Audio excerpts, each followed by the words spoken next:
Meus amados irmãos, a paz do Senhor Jesus Cristo seja com todos. Aqui quem vos fala é o pastor Carlos Alvarenga, Igreja Evangélica Assembleia de Deus, Ministério de Madureira, cidade de Uberlândia, aqui no estado de Minas Gerais. É um prazer poder me dirigir a você através desta videoaula da nossa Escola Bíblica Dominical. Estamos ainda no início do ano e eu quero desejar sobre você e para você um abençoado ano de 2022. Sobre você, sua família, seu ministério, sobre os seus alunos. Hoje nós vamos ministrar a aula de número 2 do nosso primeiro trimestre do ano de 2022. Estamos tendo um trimestre bíblico, visto que estamos estudando um livro da Bíblia, o livro do profeta Ezequiel. Que Deus possa nos abençoar muito no decorrer não só desse trimestre, mas de todo o ano de 2022 e que possamos ser abençoadores na nossa escola bíblica dominical. Vamos iniciar com uma oração e na sequência vamos com a nossa aula. Senhor nosso Deus e Pai, te bendigo, te exalto e te agradeço, Senhor, por te servir, juntamente com os irmãos que estão assistindo essa videoaula. O Senhor nos tirou das trevas e nos trouxe para a luz. Muito obrigado a Deus, também pelo privilégio de servi-lo na sua obra, como professores da Escola Bíblica Dominical. Senhor, que nós possamos aprender a Tua Palavra, que nós possamos viver a Tua Palavra, para que possamos ensiná-la aos demais. Senhor, nos abençoa durante essa videoaula, que essa videoaula possa ser bênção na vida daqueles que vão assisti-la. E a Tua Palavra, que é viva, que é eficaz, produza frutos excelentes, abundantes na vida de todos aqueles que entrarem em contato com a Tua Palavra. Senhor, nos abençoa. Também aos professores, aos alunos da Escola Bíblica Dominical, que vão repercutir esta aula. É o que te pedimos no nome de Jesus. Amém.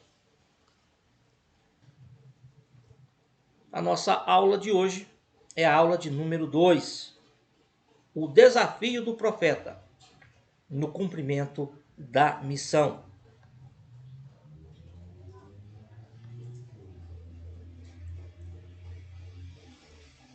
Então nós vamos estudar aí essa lição, o desafio do profeta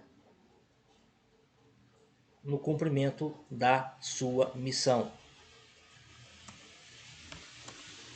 Irmãos, o profeta, o servo de Deus, o mensageiro de Deus, ele não tem a obrigação de agradar a nenhum homem. A sua obrigação é para com Deus. Então ele tem que agradar a Deus.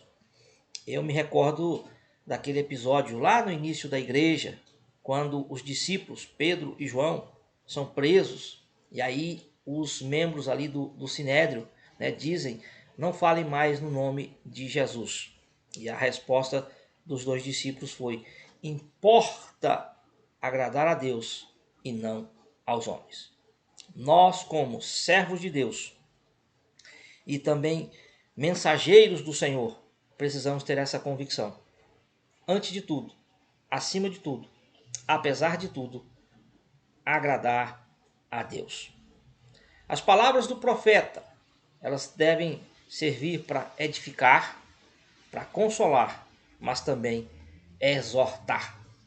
Ezequiel advertiu os cativos, trouxe mensagens duras, mensagens de juízo, mas também ele trouxe palavras de restauração e libertação para o povo. Então o profeta ele precisa mesclar isso, palavras de juízo, mas também palavras de restauração, de libertação, palavras de esperança. Não podemos ser apenas pregadores que pregam mensagens duras, mas nós precisamos também equilibrar, trazendo uma mensagem que restaura, que liberta, que refrigera, que cura as pessoas. O grande problema hoje é que os profetas, se você observar, está entre aspas, querem ser populares, querem agradar o público, dizendo o que eles querem ouvir. Então hoje a pessoa vai à igreja para ouvir aquilo que lhe agrada, que lhe apraz, que lhe faz bem. Estes profetas estão com as suas igrejas cheias, mas de gente vazia de Deus. Eles pregam apenas um aspecto dos atributos de Deus. Eles pregam apenas que Deus é amor, mas se esquecem, eles omitem propositadamente que Deus também é justiça. Então, nós precisamos entender que o amor de Deus e a sua justiça, eles são como que uma moeda. De um lado o amor, do outro a justiça. E nós não podemos desvincular um do outro. A palavra de Deus, ela exorta e também consola. A palavra de Deus, ela é uma espada, mas ela também é bálsamo para restaurar, para refrigerar, para curar a ferida. Um profeta no exílio. Na primeira aula foi feita aí uma introdução acerca do livro do profeta Ezequiel e nós sabemos que ele estava no exílio babilônico. Né? Esse é um segundo exílio, é o exílio de Judá. Israel já havia sido exilado muitos séculos antes e agora é o exílio de Judá. Ezequiel foi levado para a Babilônia por Nabucodonosor, que era o imperador daqueles dias, um homem que Deus levantou para exercer juízo sobre o seu povo. E ali no exílio, Deus chama Ezequiel para ser profeta entre os cativos. Então Deus pode nos chamar para a sua obra, em qualquer lugar, em qualquer circunstância. Chamou Moisés ali quando ele cuidava das ovelhas do seu sogro. Chamou Gideão quando malhava o trigo. E chama aqui o profeta Ezequiel, quando ele está entre os cativos. Mas não foi fácil para ele, porque os judeus cativos foram identificados como casa rebelde, resistentes ao chamado para arrependimento. São chamados de obstinados de coração e que pronunciavam palavras que feriam. O profeta Jeremias, trouxe mensagens buscando levar o povo ao arrependimento, mas o povo não dava crédito. E esse mesmo povo, agora é o povo para quem Ezequiel vai profetizar, povo duro. Os israelitas, eles sempre tiveram esse comportamento. Podemos ver isso através da sua história. Desde a saída do Egito, o povo de Israel foi um povo rebelde, um povo duro. Talvez o episódio que mais ilustra a dureza deste povo é o episódio de Meribá. Esse episódio está registrado lá no livro de Números. Depois você pode ler no capítulo 20 de Números.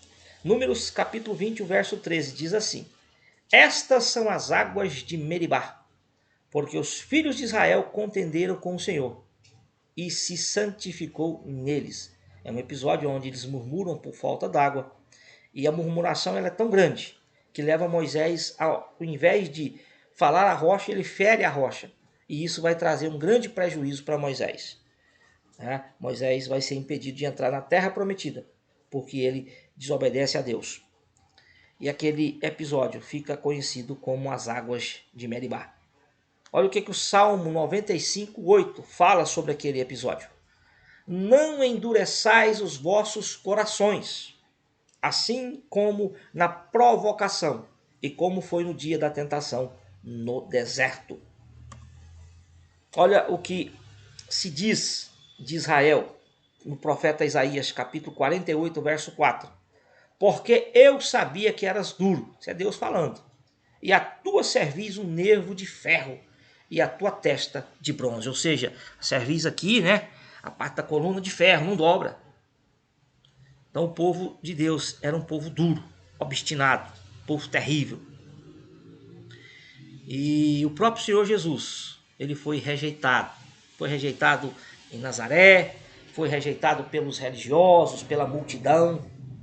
E num determinado momento do seu ministério, Jesus ele prega um sermão, está registrado em João capítulo 6, onde ele fala de comer a sua carne e beber o seu sangue.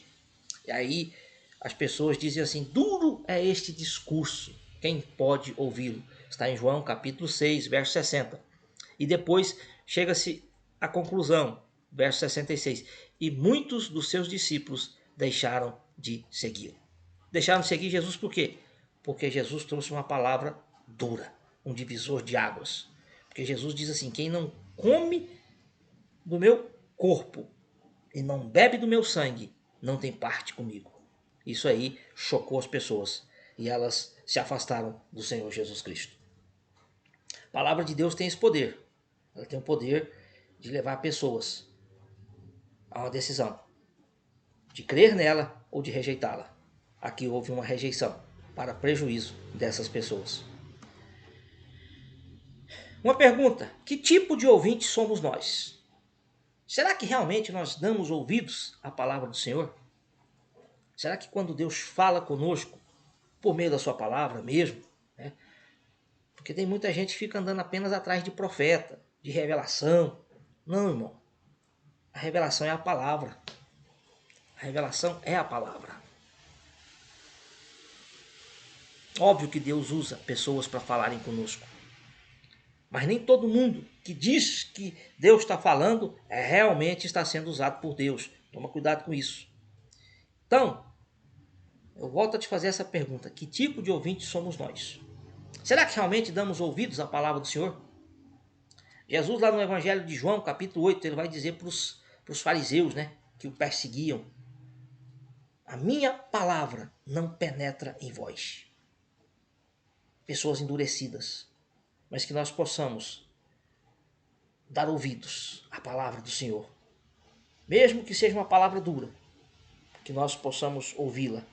E que nós possamos nos render a ela. E que nós possamos nos tornar praticantes da palavra. Mesmo que seja dura. Quem faz a obra de Deus, falando aqui do profeta Ezequiel e de todos os outros profetas, de todos os homens de Deus, de forma fiel. Porque há duas maneiras de você fazer a obra de Deus. Você pode fazer ela de forma relaxada, infiel, de forma fraudulenta, como muitos têm feito hoje. E aí você vai ganhar aplausos das pessoas, vai ganhar dinheiro, popularidade. Mas quem faz a obra de Deus de forma fiel, não deve esperar flores e nem aplausos. Pelo contrário, pode esperar pedradas, pode esperar ser rejeitado, perseguido. Irmãos, a gente está tendo um falso conceito, né, acerca das coisas. Jesus disse que o mundo nos odiaria. E tem pessoas que se alegram com o aplauso do mundo. Misericórdia. Irmão, se você está sendo aplaudido, se você está sendo congratulado pelas palavras que você prega, misericórdia. As pessoas precisam ouvir as palavras do profeta e ficarem tristes, com raiva do profeta, porque a palavra ela confronta. Mas hoje, infelizmente, as pessoas pregam e as pessoas estão rindo, estão sorrindo, dizendo, é isso mesmo, que Deus está falando para mim, que eu vou prosperar, que eu vou ser abençoado, apesar de estar vivendo uma vida de pecado. Não se deixe enganar por esse tipo de pessoa. Quem quer fazer a obra de Deus não pode se assustar com nada. Aliás, precisa estar ciente que vai sofrer oposição, tanto na igreja quanto fora dela. Às vezes, irmãos, a oposição maior que nós enfrentamos, a oposição maior que o profeta enfrenta, não é fora, não é no mundo, mas é na igreja. Um grande exemplo disso, nós vamos ter o profeta Jonas. Quantos profetas pregaram em Israel, Judá contra o pecado, e o povo não ouviu. Aí Jonas vai pregar com má vontade em Nínive, e o povo ouve, o povo se arrepende. Então, muitas vezes, é dentro da igreja, é no meio do povo de Deus que a palavra é rejeitada. Muitas vezes o ímpio dá mais crédito à palavra do que quem está na igreja. Ezequiel ficou atônito por 7 dias. Né? Após as visões, após Deus ter o chamado, após Deus ter lhe dado revelações, a mensagem, Ezequiel se sente pasmado, triste com o que ele viu, com o que ele recebeu, com o que lhe foi proposto. A expressão pasmado indica espanto, ou atordoado, ou sofrendo perturbação diante do que tinha visto e ouvido. A reação do profeta demonstra que ele está bem consciente sobre a grande responsabilidade de ser um mensageiro da palavra de Deus em tempos tão difíceis. O profeta, o servo de Deus, precisa sentir o peso da mensagem. O profeta precisa ter esse sentimento, precisa sentir o peso da mensagem. Hoje, temos até pastores humoristas em nossos púlpitos. O pastor está pregando e de repente ele solta lá uma piada, parece que ele está fazendo um stand-up. E as pessoas riem. As pessoas sorriem.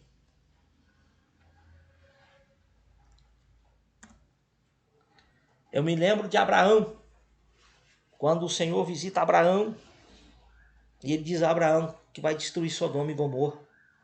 Abraão não se alegra. Abraão não solta fogos de artifício. Pelo contrário, Abraão se entristece. Abraão se abate com aquilo. E ele vai fazer uma oração intercessória ao Senhor. E ele pleiteia a causa do ímpio, irmão. Abraão vai dizer para Deus, porque ele está diante do Senhor ali. Acreditamos que aquilo é uma cristofania. E Abraão vai dizer: destruirás, Senhor, o justo com o injusto, né? Ou o justo com o ímpio? Acaso não és o juiz de toda a terra? E aí Abraão começa, né? Senhor, se tiver 50 justos, eu não vou destruir a cidade por amor dos 50. 45, 40, 35, 30, 25, 20, 15, aí chega em 10. Se tiver 10 justos na cidade, eu não vou destruí-la. Não tinha. E as cidades foram destruídas. Mas Abraão sentiu o peso daquela revelação. Sentiu o peso daquela revelação. Às vezes a gente vê pessoas ficarem felizes quando se traz uma mensagem, às vezes dura para alguém. Ah, ele merece. Irmãos, nós precisamos nos compadecer das pessoas. Abraão fez isso. O próprio Senhor Jesus chorou sobre Jerusalém. Jesus sabia o que aconteceria com Jerusalém. Lucas 19, 41 a 44. Acompanhe a leitura. E quando ia chegando, vendo a cidade, chorou sobre ela, dizendo: ah, se tu conhecesses também, ao menos neste teu dia, o que a tua paz te pertence.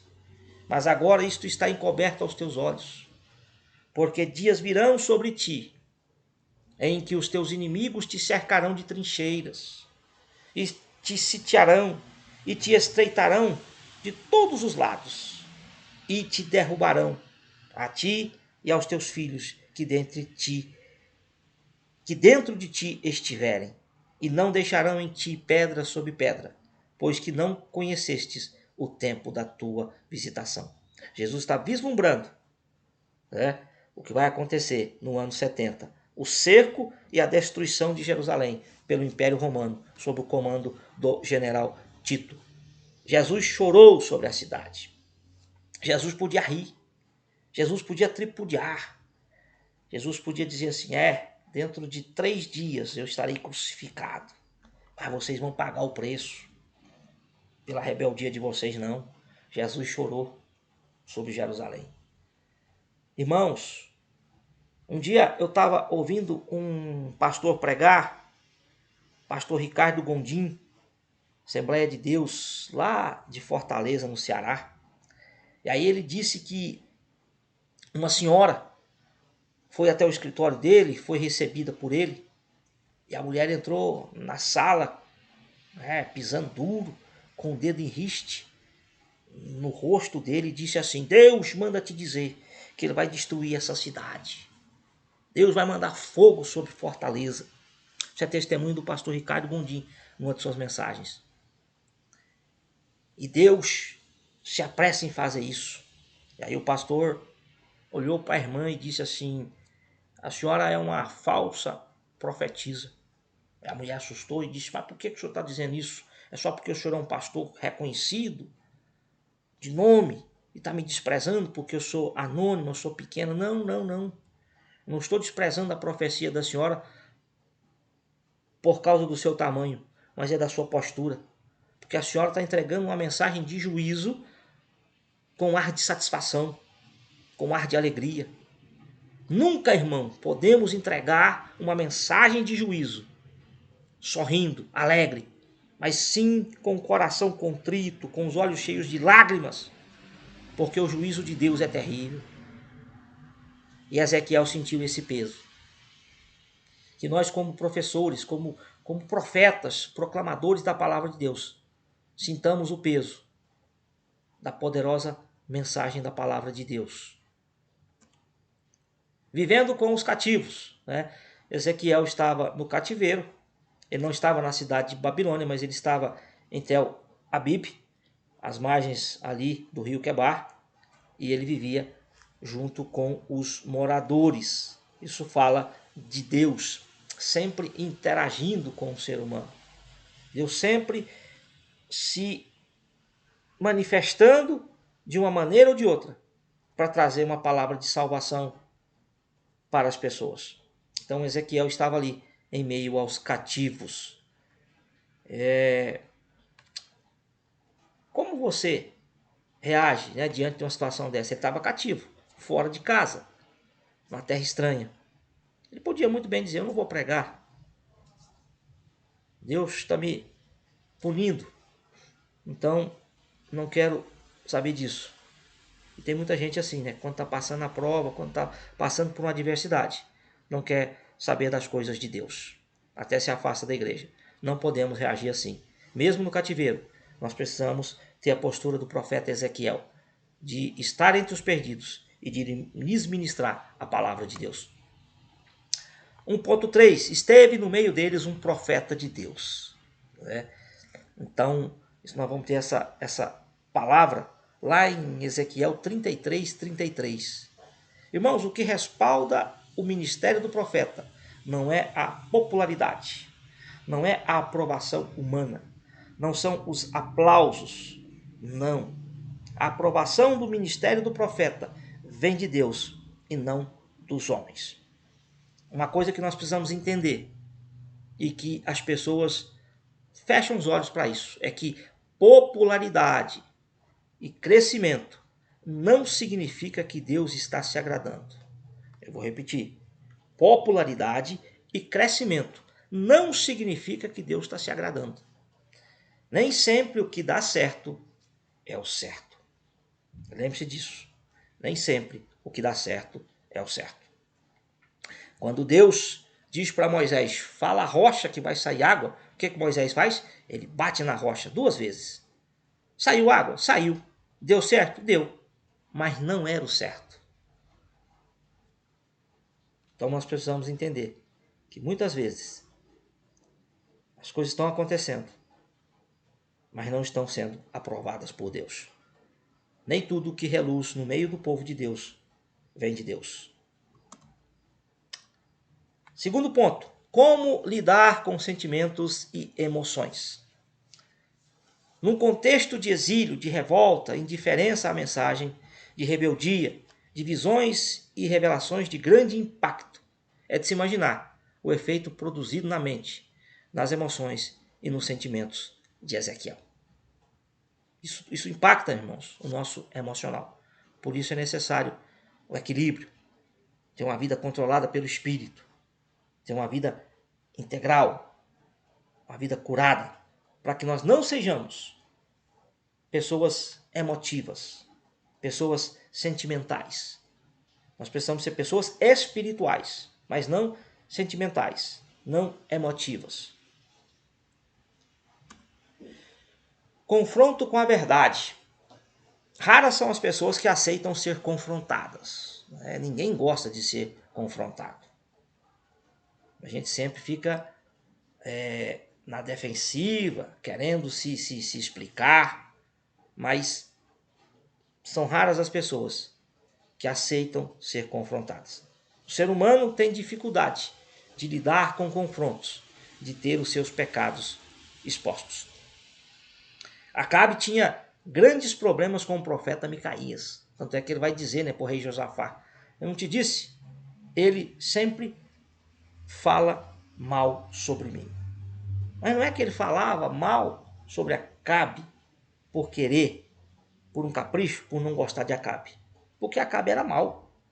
Era um péssimo rei, um péssimo cidadão, uma péssima pessoa. E é por isso que Deus trazia mensagens de juízo para Acabe. Mas ele queria ouvir coisa boa, mesmo vivendo um erro.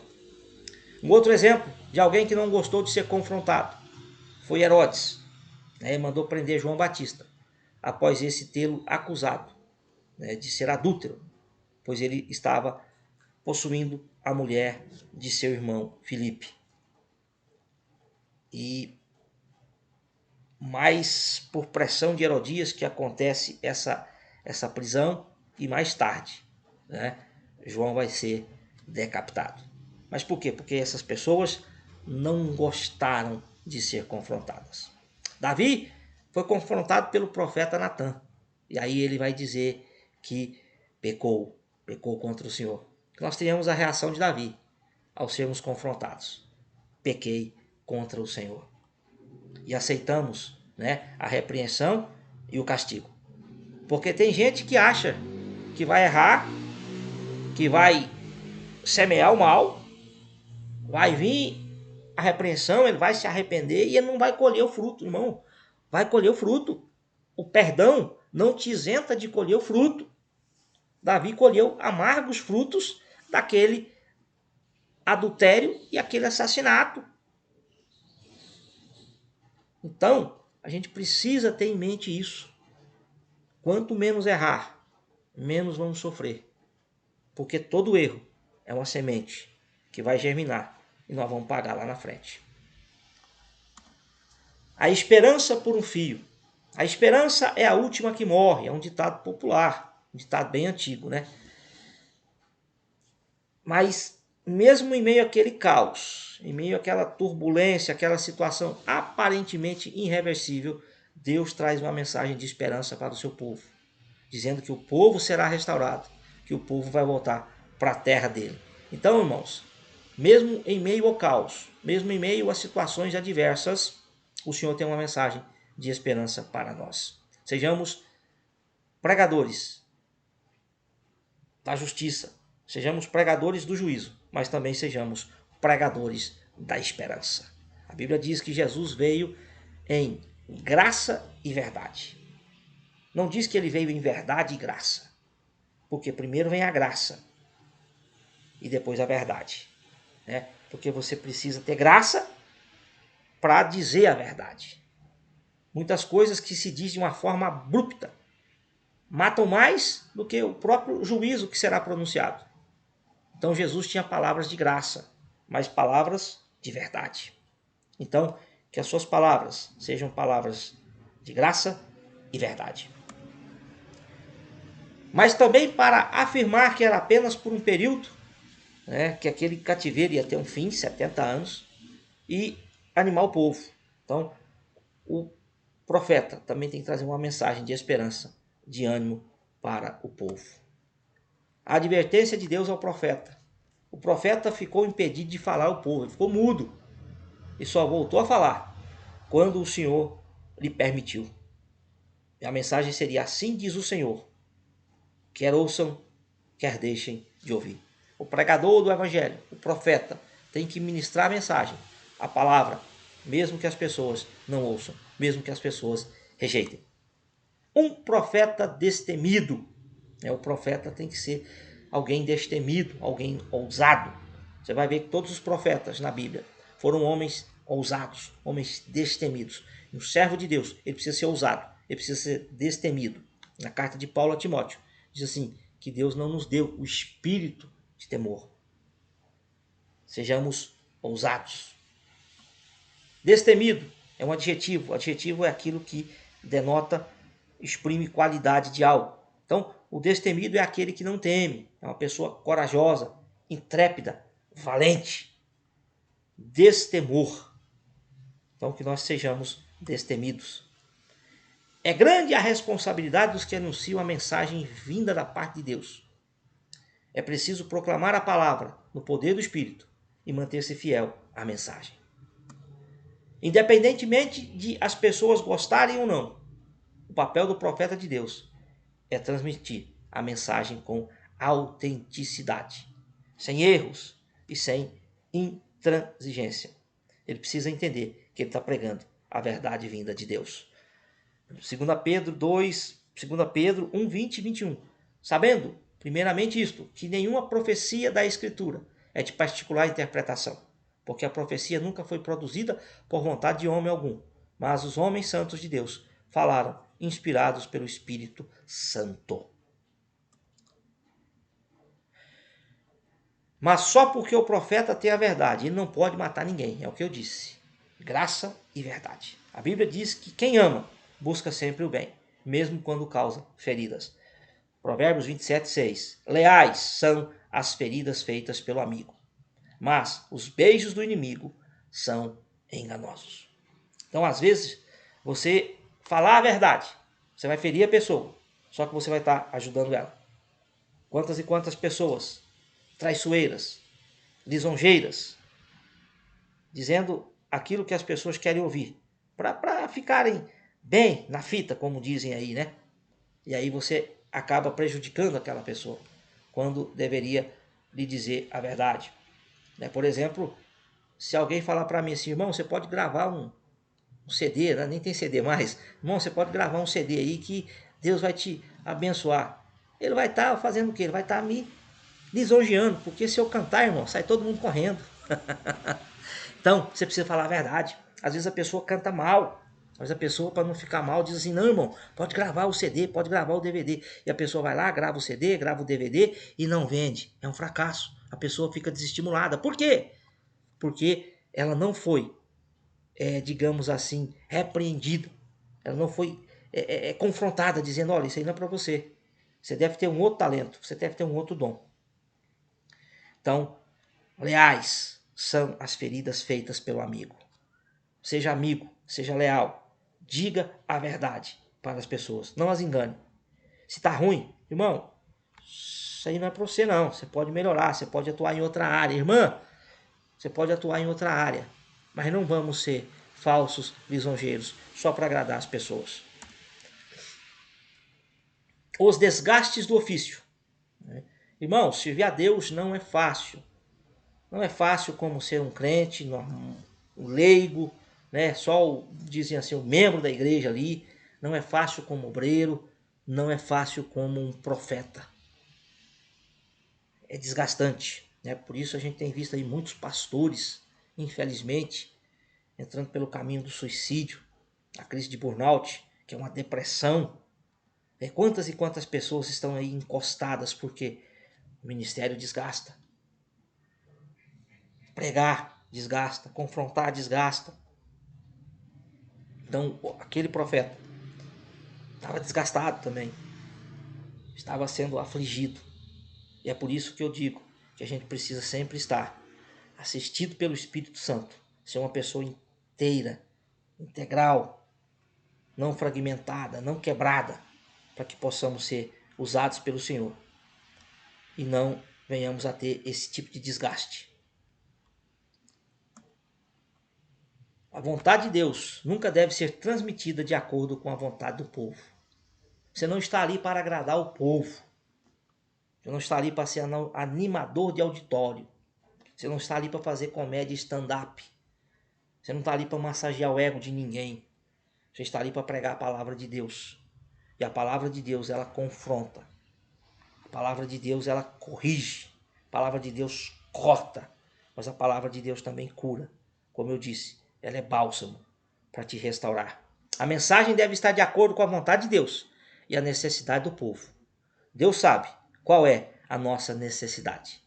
Ele nos sonda e conhece o nosso interior, o interior de cada um de nós. Nos nossos dias, se a mensagem não massagear o ego das pessoas, o mensageiro não é bom. Não é um profeta, não é um orador, não é um pregador, não é um homem de Deus. Se ele não pregar sucesso, se ele não pregar triunfalismo, ele não é um homem de Deus.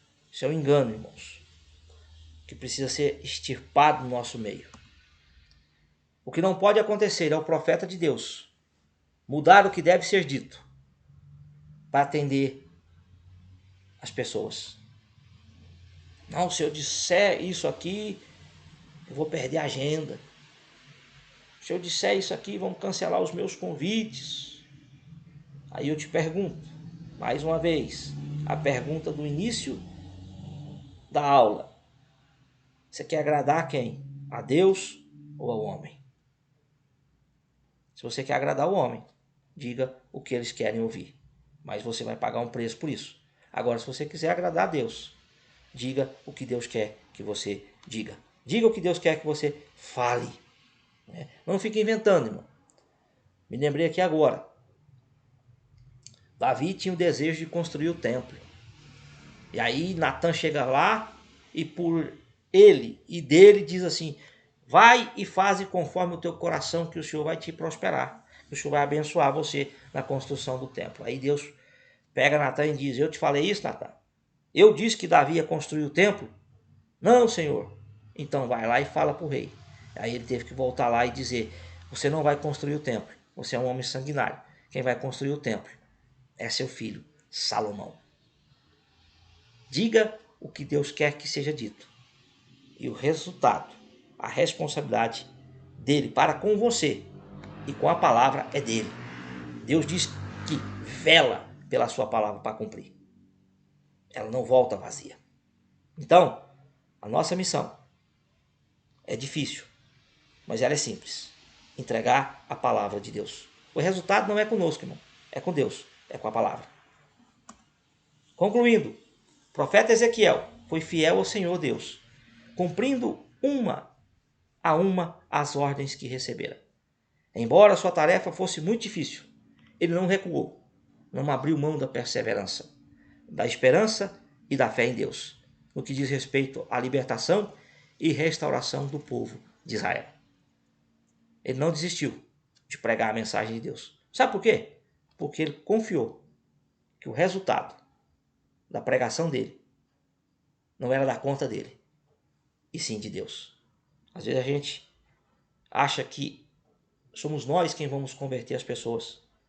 Somos nós quem vamos convencer as pessoas. Está enganado. É por isso que hoje existe tanto show na igreja, né? Porque as pessoas não acreditam no poder da palavra. Elas acreditam numa atração. Elas acreditam num evento. Não, nós temos que fazer esse evento para segurar o jovem. Nós temos que fazer esse evento aqui para atrair pessoas. Irmãos, se as pessoas não vierem pela palavra, se as pessoas não forem tocadas pela palavra, as pessoas continuarão do mesmo jeito. Elas só andarão de lugar em lugar procurando um evento. Então não seja um promotor de evento, mas seja um proclamador da palavra de Deus. Aleluia. Que Deus te guarde e que Deus te abençoe. Chegamos ao final da nossa aula. Lembrando a você que essa aula é um oferecimento aí do nosso canal EBD Mestres. Nosso lema, aprendendo para ensinar.